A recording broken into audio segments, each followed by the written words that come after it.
All My Rage by Sabaa Tahir chapters 1 through 4. Chapter 1. Misbah, June, then. Lahore, Pakistan. The clouds over Lahore were purple as a gossip's tongue the day my mother told me I would wed. After she delivered the news, I found my father on the veranda. He sipped a cup of tea and surveyed the storm looming above the kite-spattered skyline. Change her mind. I wanted to scream, tell her I'm not ready.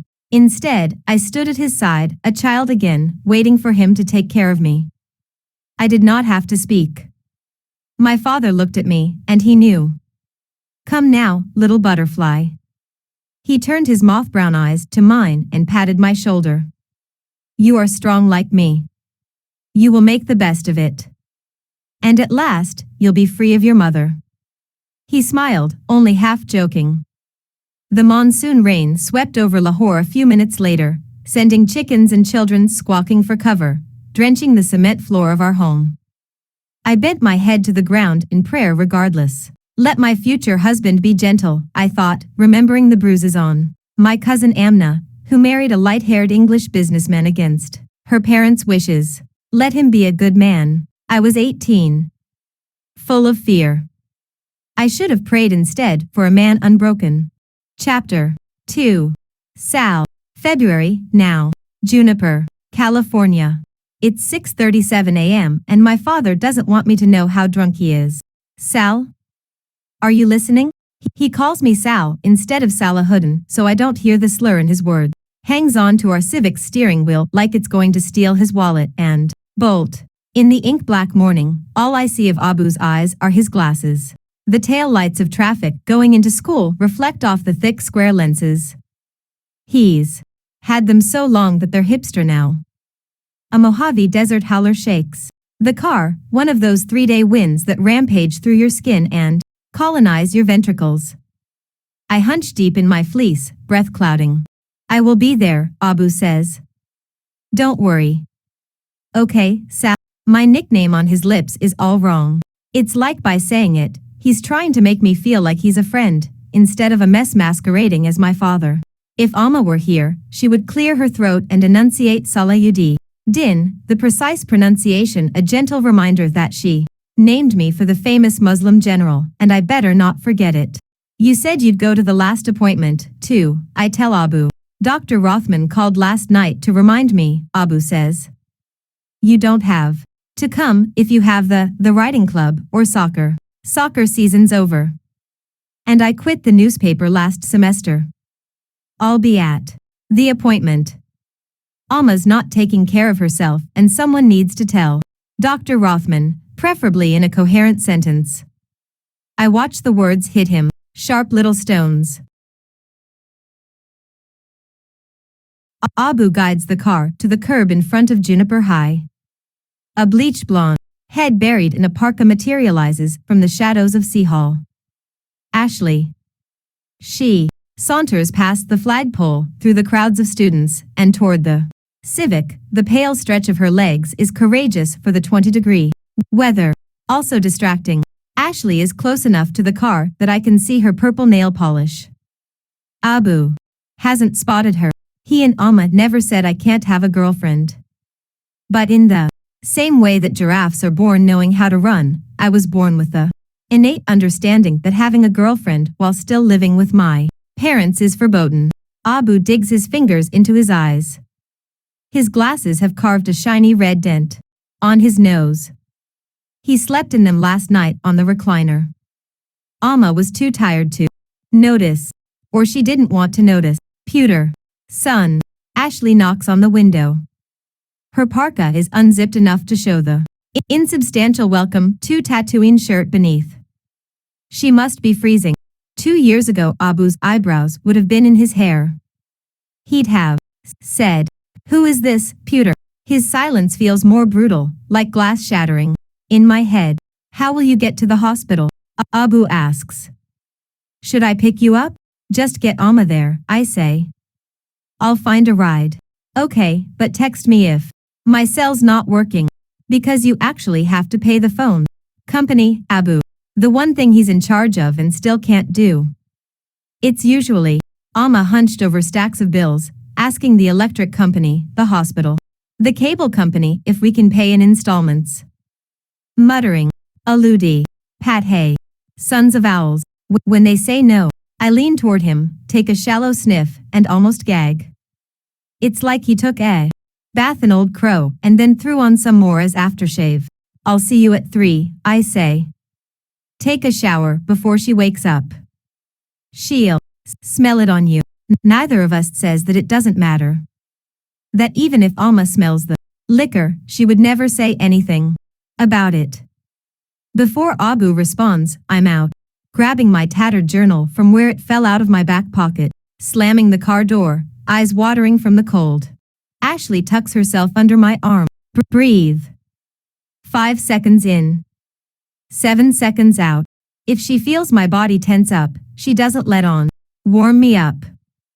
Ashley pulls me down for a kiss, and the ash of her morning cigarette fills my nostrils. 5 seconds in. 7 seconds out. Cars. Honk. A door thuds nearby, and for a moment, I think it is Abu. I think I will feel the weight of his disapproval. Have some tame eyes, pewter. I see it in my head. I wish for it, but when I break from Ashley, the Civic's blinker is on and he's pulling into traffic. If Noor was here instead of Ashley, she'd have side-eyed me and handed me her phone. Not everyone has a dad, jerk. Call him and eat crow. Awk. She's not here, though. Noor and I haven't spoken for months.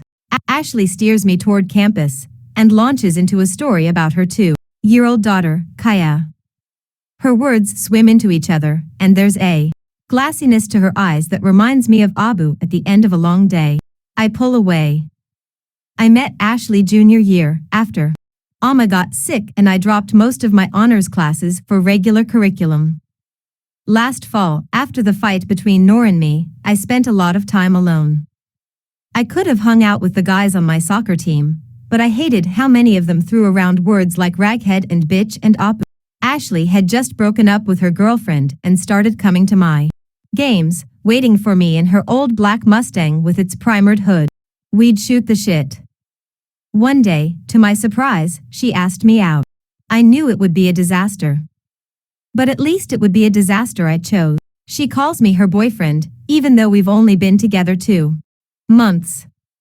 It took me 3 weeks to even work up the nerve to kiss her. But when she's not high, we laugh and talk about Star Wars or Saga or this show, Crown of Fates. We both love. I don't think about Alma so much. Or the motel. Or Noor. Mr. Malik. Principal Ernst, a bowling pin of a man with a nose like a bruised eggplant, appears through the herds of students heading to class. Behind Ernst is security officer Derek Higgins, aka Darth Derek, so called because he's an oppressive mouth breather who sweeps around Juniper High like it's his personal star destroyer. Ashley escapes with a glare from Ernst, but this is the second time I've pissed him off in a week, so I get a skeletal finger digging into my chest. You've been missing class. Not anymore. Detention if you're late. First and only warning. Don't touch me. I want to say. But that would invite Darth Derek's intervention, and I don't feel like a billy club in the face. Ernst moves on, and Ashley reaches for me again. I stuff my hands in pockets of my hoodie, the stiffness in my chest easing at the feel of cotton instead of skin. Later, I'll write about this. I try to imagine the crack of my journal opening, the steady, predictable percussion of my pen hitting paper. Don't look like that, Ashley says. Like what? Like you wish you were anywhere else. A direct response would be a lie, so I hedge. Hey, I have to go to the bathroom, I tell her. I'll see you later. I'll wait for you. Nah, go on. I'm already walking away. Don't want you to get in trouble with Ernst. Juniper High is massive, but not in a shiny TV high school kind of way. It's a bunch of long cinder block buildings with doors on each end and nothing but dirt between them. The gym looks like an airplane hangar. Everything is a dusty, sand-blasted white. The only green thing around here is our mascot, a hulking roadrunner painted near the front office, and bathroom walls, which, according to Noor, are the precise color of goose shit. The bathroom is empty, but I duck into a stall anyway. I wonder if every dude with a girlfriend finds himself hiding from her next to a toilet at some point. If I'd been hanging out with Noor instead of Ashley, I'd already be sitting in English class, because she insists on being on time to everything. Boots scrape against the dirty tiles as someone else enters. Through the crack in the stall door, I make out Atticus, Jamie Jensen's boyfriend. He enjoys soccer, white rappers, and relaxed fit racism. I need 10, Atticus says. But I only have $100. A lanky figure comes into view, Art Britman, tall and pale like Atticus, but hollowed out by too much bad weed. He wears his typical red plaid and black work boots. I've known Art since kindergarten. Even though he hangs out with the white power kids, he gets along with everyone. Probably because he supplies most of Juniper High with narcotics. 100 gets you 5. Not 10. Art has a smile in his voice because he is truly the nicest drug dealer who's ever lived. I give you what you can pay for. Come on, Art. I gotta eat too, bro. Art digs in his pocket and holds a bag of small white pills just out of Atticus's reach. $100? For that? No wonder Art's smiling all the time. Atticus curses and hands over his cash. A few seconds later, he and pills are gone. Art looks over at my stall. Who's in there? You got the shits or spy? It's me, Art. Sad. For a guy who careens from one illegal activity to another, Art is uncannily oblivious. Sal, he shouts. Hiding from Ashley? His laughter echoes and I wince. She's gone, you can come out. I consider silence. If a dude is dropping anchor in the bathroom, it's to have a conversation with him. Everyone knows that. Apparently not Art. I grimace and step out to wash my hands. You doing okay, man? Art adjusts his beanie in the mirror, blonde hair poking out like the fingers of a wayward plant. Ashley told me your mom up shit creek. Ashley and Art are cousins. And even though they're white, and I stupidly thought white people ignored their extended families, they're close. Closer than I am to my cousin, who lives in Los Angeles and insists all homeless people should just get jobs. Usually while he drinks Pellegrino out of a ceramic tumbler he ordered because a pictogram ad told him it would save the dolphin. Yeah, I say to Art. My mom's not feeling great. Cancer sucks, man. She doesn't have cancer. When my Nana Ethel was sick, it was miserable, Art says. One day she was fine, the next she looked like a corpse. I thought she was a goner. She's fine now, though. And she got a painkiller prescription she never uses, so that's lucrative. Art's laugh echoes off the walls.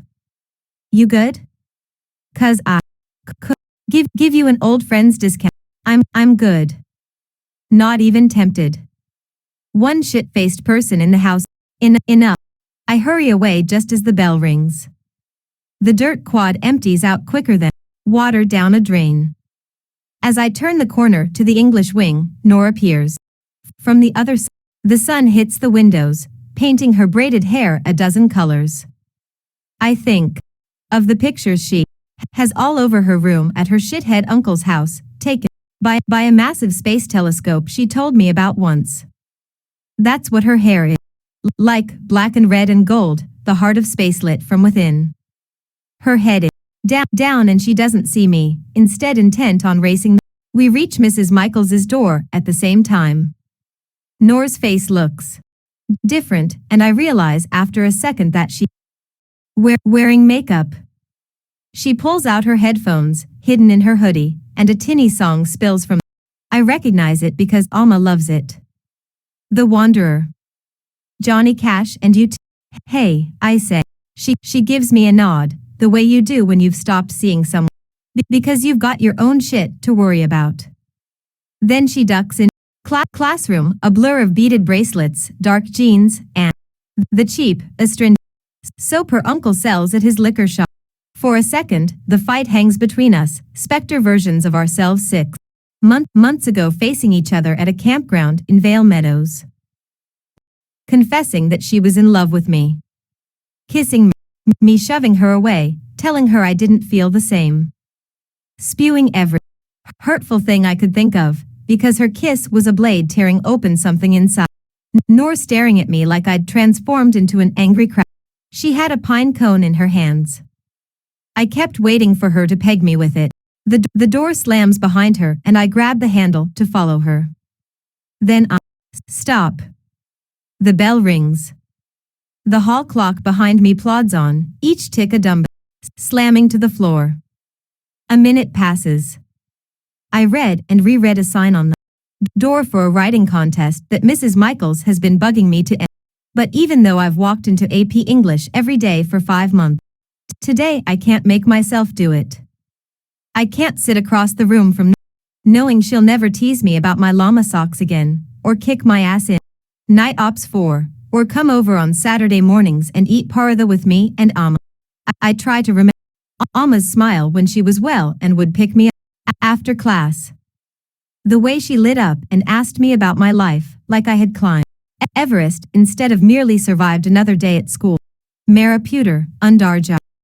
She'd tell me, my son, go inside. I sigh, and as I reach for the door, a bony hand grabs my arm. Mr. Malik, the handle slips from my grip. Ernst's pale green eye bore into me, daring me to snap, or wanting me to. What did I say earlier? He asked. Don't. I jerk away. Shut up, Salah. Don't touch me. I wait for him to paw at me again. Suspend me. Call Darth Derek. Instead, he lets me go and shakes his head, a man sternly disappointed in a rebellious dog, giving the leash a little yank. Incorrect, Ernst says. I said first and only warn. Detention. My office. 3 o'clock. Chapter 3. Nor. My uncle loves theorems. He loves explaining them to other people. But the audience for his genius is limited. It's either me, his wife, Brooke, or the drunks who come into the liquor shop. He likes the drunks best because they always think he's brilliant. Under the cash register next to his bat, he keeps a stack of graph paper and a mechanical pencil. He refills, both every Sunday.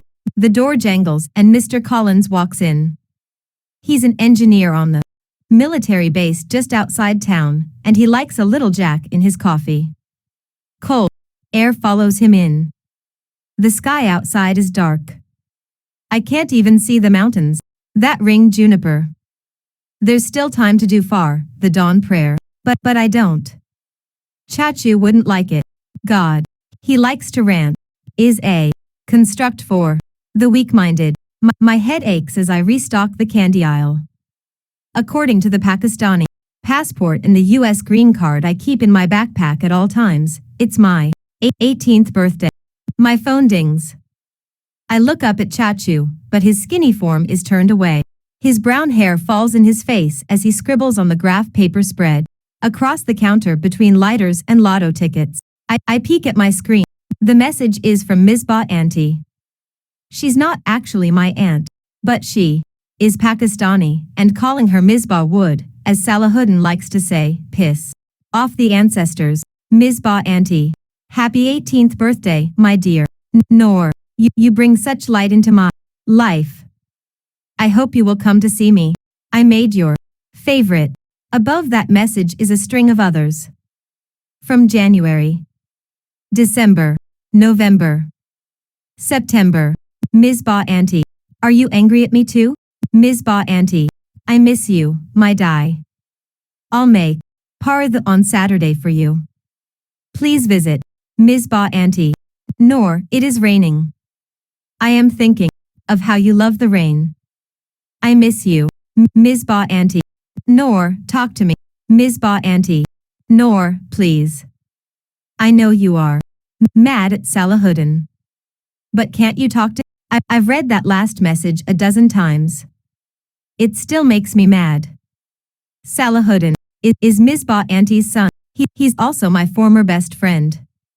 My first love. My first heartbreak. So cliché and so stupid. Misbah Auntie came into the store a couple of Sundays ago. I wanted to hug her. Tell her Sal had broken my heart and that I was lost. Talk to her the way I used to before the fight, even if I was afraid that she'd reject me. But I froze up when she spoke to me. I haven't seen her since. Nor.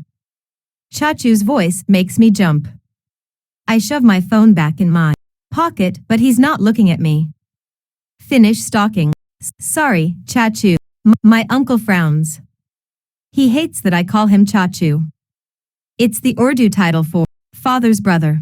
After a second, he turns back to Mr. Collins, with whom he's discussing Fermat's last theory. Mr. Collins nods as Chachu raps up. The strains of Handel's Hallelujah chorus fill my head as Mr. Collins's face lights up. A caveman discovering fire. I shouldn't be surprised. No matter how obscure the theorem, Chachu can explain it. It's his gift. You could be doing my job, Mr. Collins says. Hell, you don't even have an accent like some of the guys working at the base. Why are you here? Selling liquor and grocery? The vagaries of fate, Chachu says. My spine tingles. His voice has that edge. Mr. Collins looks to where I'm restocking. Nor is it. Sometimes, Mr. Collins comes in Sunday mornings when I open the store. You as smart as your uncle? I shrug. Please shut up. Mr. Collins does not shut up. Well, don't waste it, he says. If you're anything like him, you'll get into it. College you want. Oh.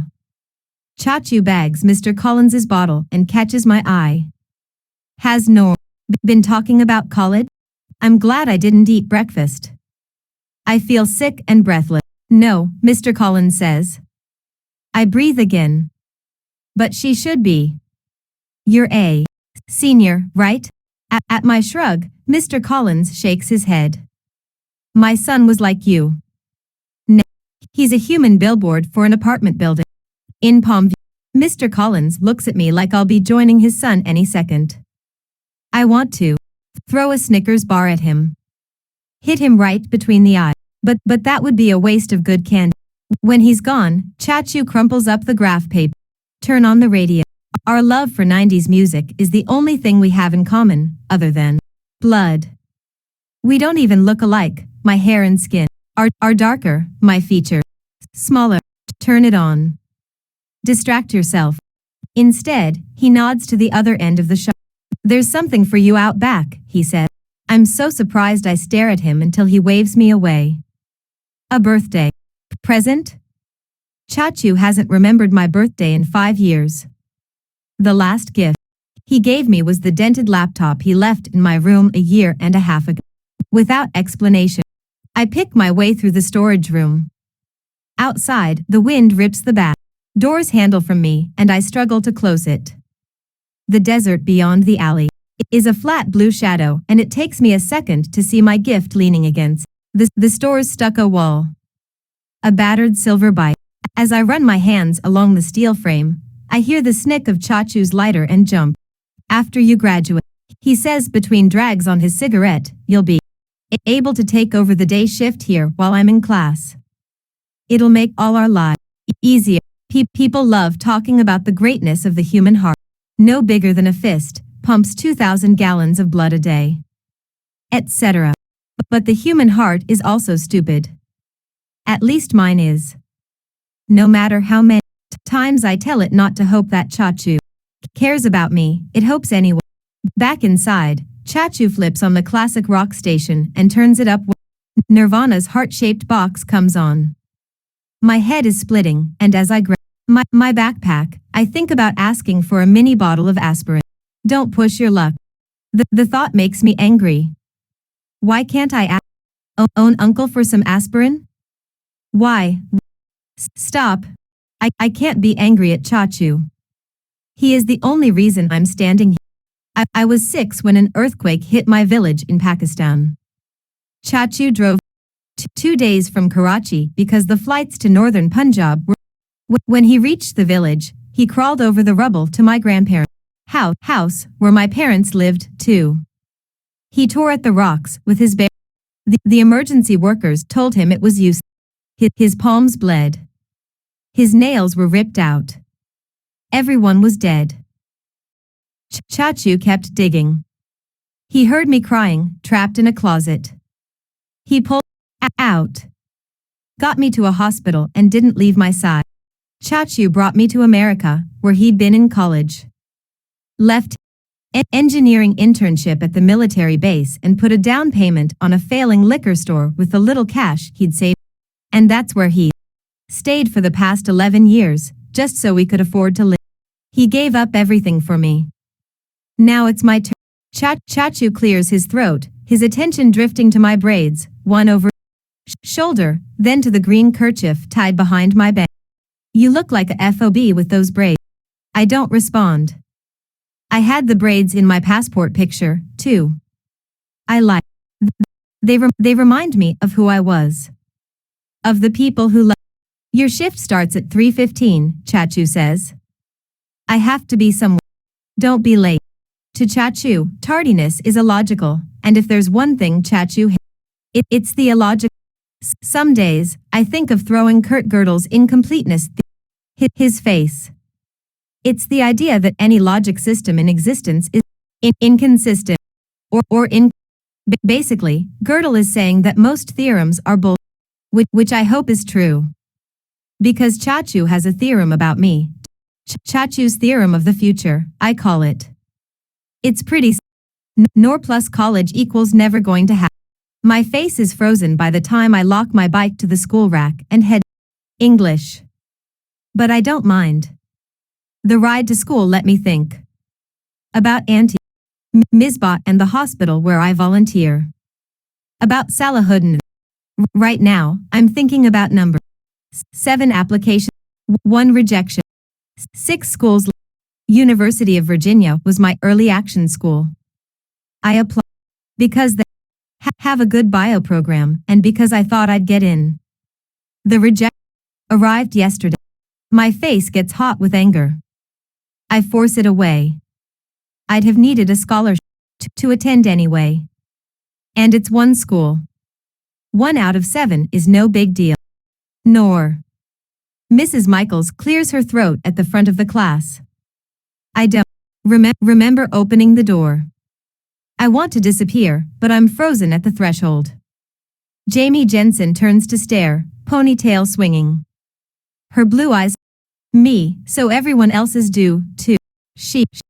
The lights, nor. Mrs. Michaels positions her wheelchair next laptop. I flip them off and thank you to her as everyone shifts attention to the poem illuminated on the whiteboard. I sink into my seat, back row, next to Jamie. It is still watching. The police's creeptastic every breath you take plays in my head. Ted Buck says that one day Jamie makes a band perform it at her wedding. What did you get? She leans over. Nods to the downturned paper on my desk. Last week's essay. Mrs. Michaels must have handed them out before I got in. She wanted us to talk about the themes of a Dylan Thomas poem called Light Breaks Where No Sun Shines. I gave it my best shot. But I know it was a crap essay. Jamie stares. Waiting.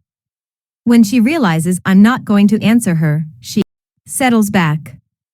Smiles her tight, fake smile.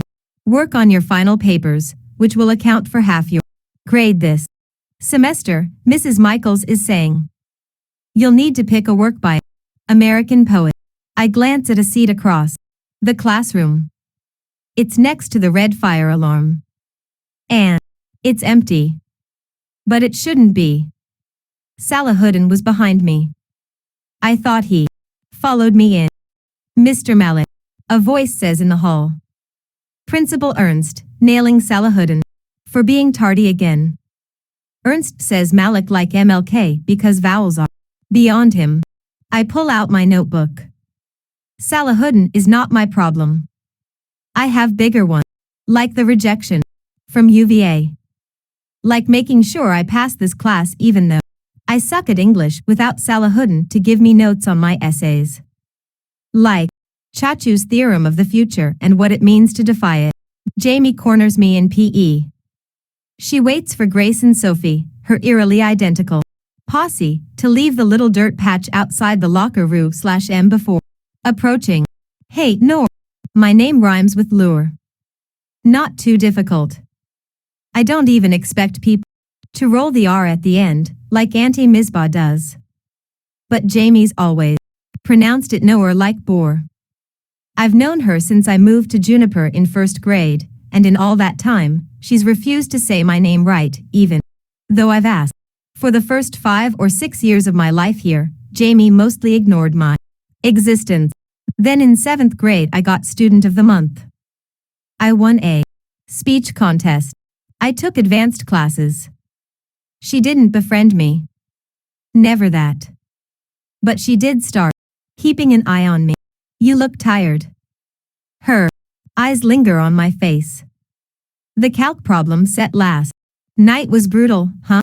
Jamie is innocent enough on the surface. Class president. Straight as. Big. Smile.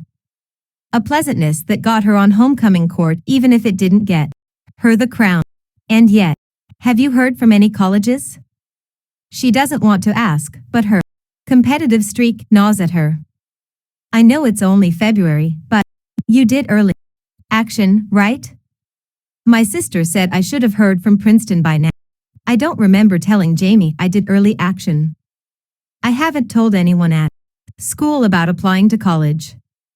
There's no one to tell. Until 6 months ago, Salahuddin was the only friend I ever needed. There's an awkward pause.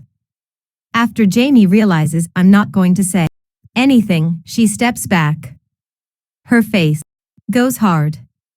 Like that time I scored in top 10 at the Golden State Engineering and Science Fair and she didn't place. Fine. Yeah. Fine. I get it. Okay. Sure. She sounds a little like a seal barking. Once the image is in my head, I can't get it out. Which means I smile. Which makes her madder, because she thinks I'm laughing at her. A crowd of seniors passes, Grace and Sophie among them. They look at us. Curiously, they know we're not friends. Jamie jogs to them, her 1,000-kilowatt smile pasted on. She'd make a great politician. Or serial killer. As she disappears to the field, Salahuddin comes out of the locker room, still pulling on his shirt. I catch a flash of rigid brown stomach muscle. What did that psycho want? The casual way he talks. Like we haven't been avoiding each other for the last 6 months, 2 weeks, and 5 days. My brain refuses to formulate a response. After the fight, I'd lie awake, thinking of all the things I should have shot back at him when he told me he could never fall in love with me. When he said I'd ruined our friendship. Now I can't remember a single one. I should ignore him. But the way he looks at me, careful and hopeful, it's a punch. And I fold. Remember when she told you to dress up as a terrorist for Halloween? 6th grade. Never trusted her again. We glare at Jamie's retreating back. For a moment we're kids again. Unified against an invisible. He lifts his arm, rubbing the back of his head, and I catch a flash of bicep. Look away, Noor. God, I wish she had a weakness. I glance accusingly at the sky. God probably doesn't live there. Insecurity. Jerk parents. Bad hair. Bad gas. She's got heinous taste in shoes. Look at those. He nods to Jamie's knee. Nikes.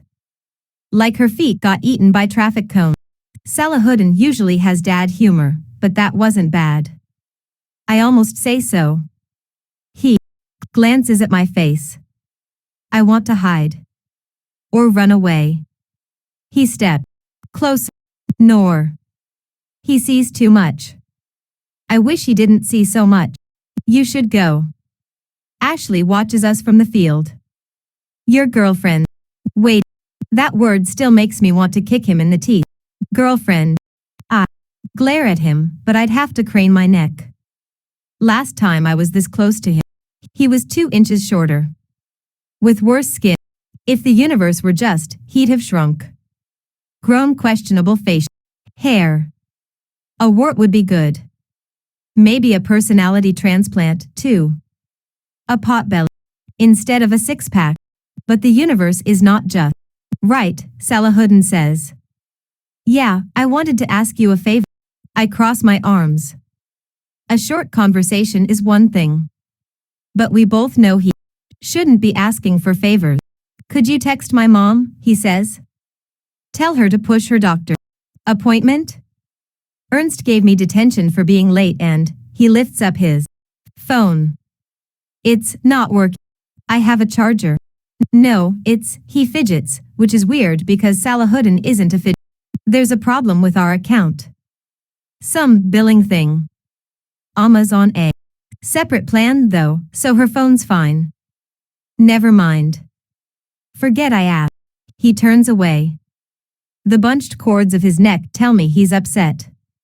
As soon as I think it, I'm angry. I know him so well. I wish I didn't. Hey, I reach for his arm, then quickly let him go when he jumps. I shouldn't have grabbed him. He hates being touched, though as soon as I do touch him I want to do it again. Because touch him makes him real. And that makes me remember how I used to feel about him, how I still feel. I'll text Auntie, I say, thinking about her message to me this morning. About the food she made me. She loves me. I know that in my bones. Salahuddin being an idiot isn't her fault. And I'll stop by after I'm done at the hospital. How is she doing? A long pause. He could say 100 things. But his shoulders harden. His brown eyes drift. Not great. What do you mean? I ask. What happened? Salahuddin gives me a sad half smile. I don't recognize it. In him we put our trust. He says. One of Auntie's religious sayings. Salahuddin would argue with her about it. What about our will? He'd say. What about what we want? She'd answer in her don't make me smack you with my chapel voice. What you want is what you want. What you do is what God wishes for you to do. Now ask for forgiveness, Pewter. I don't want the gates of heaven closed to me because my son was disrespectful. Salahuddin would grumble. Then he'd ask for forgiveness. Always. Auntie knew how to answer his questions. She knew what to say to him. But I don't. He pulls away. I let him go.